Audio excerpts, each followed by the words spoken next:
What's up, all you Spider-Man fans? Welcome back to Comic Book Corner. And guys, you're with me, Mike Spider Slayer, getting ready to do another celebrating 50 years of great old Spider-Man. And today we're doing a special episode. And this episode is dedicated to my good buddy, longtime watcher of my channel, the Hulk's Big Toe. He has watched my channel for a long time, and I really appreciate it. Comments on pretty much every video I do, and he requested me to review this issue. So this is one of the best issues of Spider-Man that I have ever read, and one of the most iconic issues, and that is Amazing Spider-Man issue number 300. I've done a review once before on this book, and I'm going to do it again just for him. I've gotten plenty of requests on the last episode of celebrating 50 years of Spider-Man from lots of different people to touch on different characters. And I'm really happy that this is the way this is going to go, because this is what I want. I want it to be interactive for all of you guys. Pick a character or story or something that you want to talk about when it comes to Spider-Man, and we'll discuss it on future episodes. And I have some stuff lined up for next week and the week after and the week after that already. So guys, put in your spots, and I'll get to it as quickly as I can. So with that being said, let's talk about the Amazing Spider-Man issue 300. Guys, this issue was done by none other than Todd McFarlane. One of the best Spider-Man artists, I think, because this is what I started reading Spider-Man as. Spider-Man was drawn completely different at this time frame, something you've never seen. You've never seen Spider-Man drawn like this at that time, with the leg all up here and down here, and the webs looking like twines, and you're just like, whoa. And this is what put McFarlane on the map. He did a lot of great stuff. This at this time was his third issue that he drew. This was 298, 299, and this is 300. So this was 300. David Michelin was the writer, and Todd McFarlane was obviously the art. And this time we get to see a lot more things come from Spider-Man. You get to see him be more darker. You get to see more characteristics of the artwork, like a lot more detail in better inks and just things that you've really never seen before. Here we get to see Eddie Brock. That's what he looks like. Real detailed, muscular, stubble going all over the place. We get to see Mary Jane. We see real sexy coming into comics at this time. Big upper chest. I mean, John with lots of lingerie on. We see her hook up with Peter a couple times in this issue. She's gorgeous. Even Peter, he's built like a truck. Even though he's not a huge muscular character, he's built, tight. He's built pretty big because he is that superhero. Again, more artwork here of Spider-Man being drawn with that extended, web line, and more things like this, him in the black costume. So really great stuff. There's so much that you can appreciate. Another page with Mary Jane in it. So this book was nice. Coming into like battle scenes, when I talk about darker, the symbiote being used as like a priest's robe, and Eddie Brock just being real angry, like just a really solid issue. In this issue, when you see it, you really got to read it to appreciate it. But in the beginning of the issue, as we go through a brief walkthrough in it, we see Mary Jane, who's just scared out of her mind. And now this book is the first full appearance of Venom. That's what makes this issue, so valuable. And she sees Peter in that black outfit, and she's like, that black outfit, it reminds me of him. And she actually saw Eddie Brock, Venom, at this particular time, and she's just shaking in her boots. Venom goes into this secret, or Eddie Brock goes into this secret place where he's at, and he has all these articles of Spider-Man, and his goal is to destroy Spider-Man because I guess he messed up his job or whatnot. And the Venom has hatred towards Peter as well because he got rid of the symbiote. We all know that story on how he got rid of it. The issue does a really good job on explaining how Peter wind up getting the symbiote suit to begin with.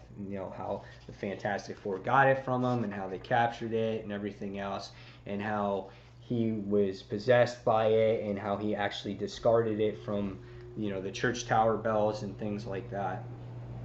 In the issue, we go into a little bit more of a side story, talking about how Mary Jane and Peter, how they're really close to getting these apartments. They're called Bedford Towers, and this is the time where Mary Jane and Peter just got married, so they're really experiencing the honeymoon stage of their relationship.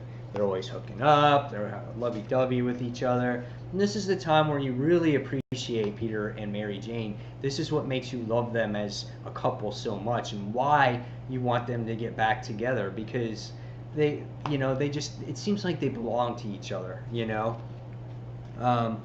So they wind up getting this apartment, and everybody's helping them move. They got all the boxes and stuff like that.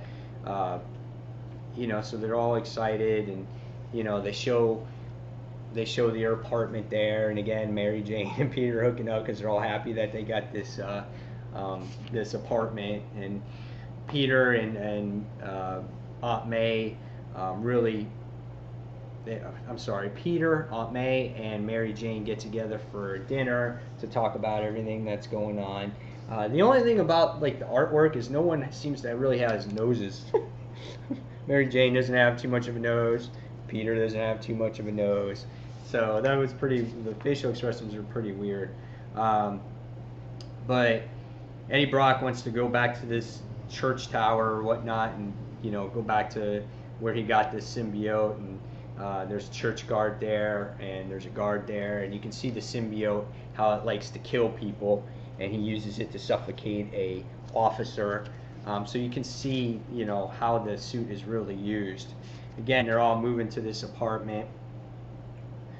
Peter has to go back and return the sonic blaster, and next thing you see is he goes, and guess who's waiting for him? Venom, right here. And now this is before Venom had the tongue. Venom didn't always have that crazy ass tongue coming from his mouth. The person who actually invented that tongue was Eric Larson. He was the next writer, or the next artist in Spider-Man, in Amazing Spider-Man. He created that tongue for Venom. At this point, Venom was just got the freaky looking smile here. And if you don't know this by now, that the Venom symbiote kind of negates Spider-Man's actual spider sense. So that's pretty neat to find out too.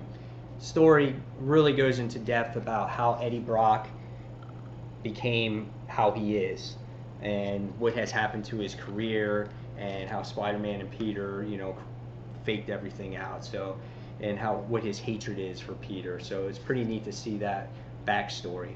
As the issue goes along, they go into this crazy ass battle. I mean, it just goes on and on for panels and panels. But as a reader, you're just so intrigued to find out, dude, what's going to happen? What's going to happen? Peter's just going to town on him, uses freaking construction beams to knock him out, and in the end, he realizes that he's got this sonic blaster, and it disrupts the symbiote from Eddie Brock, and church bells are going off, and Venom's doing anything that he can to stop Peter, throws him through wood, and just so much detail that goes into this. Again, turns into a priest, uses its symbiote as a priest, and he just says and he just says he's a demon. I mean, it's just all kinds of crazy things. But in the end, just like Spider-Man usually does, he prevails, he beats Venom, and the symbiote is captured by the Fantastic Four, and so is Eddie Brock, and they're in this containment unit here.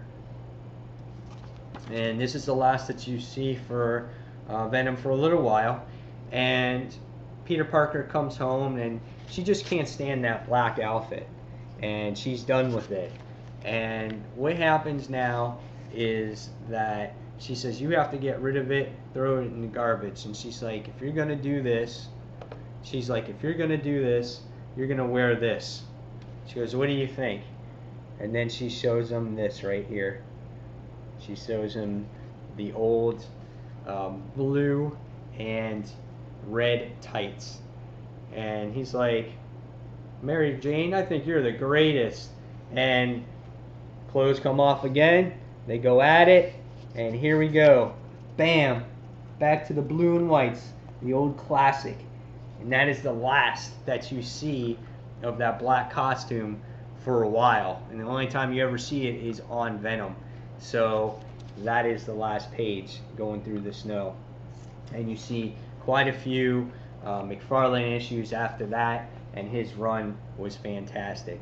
This grade on this issue 300 is pretty close to a very good grade. I think it is a very good grade. There's no yellow pages on it. It's all white pages. There's no bends. There's no creases.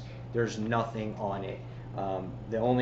There's only 2 times I've really handled this book, and that's today and then the last time I did this review. So this book, as I will always read it and give it to you, it will be a 5 out of 5. It's a tremendous book, an introduction to a great character who I wish today was still Eddie Brock and kept him around. But you know, things change, things evolve, and you know how that goes. And I wish Mary Jane and Peter were still together. But this, for me, is one of the classics that I grew up to and that I will always remember. And Spider-Man will never be the same as it was as this run right here, starting from 298 going all the way to 400, like Mark Bagley's run and things like that. Great stuff. So guys, tell me what you think. Do you have Amazing Spider-Man issue number 300? What did you think of the Venom character when it first came out? Did you think Mary Jane looked hot in this issue? I did. I know it. I was 13 at that time. And so tell me your thoughts on this issue and everything else that goes with it. And I hope you enjoyed celebrating 50 years of Spider-Man. And if you guys have another topic that you want to discuss about Spider-Man, bring it in the comments below, and I'll get to you as soon as I can. So guys, as always, thank you for watching Comic Book Corner, and this is Mike Spider Slayer signing off, and I'll see you guys real soon. Take care, everyone. Bye.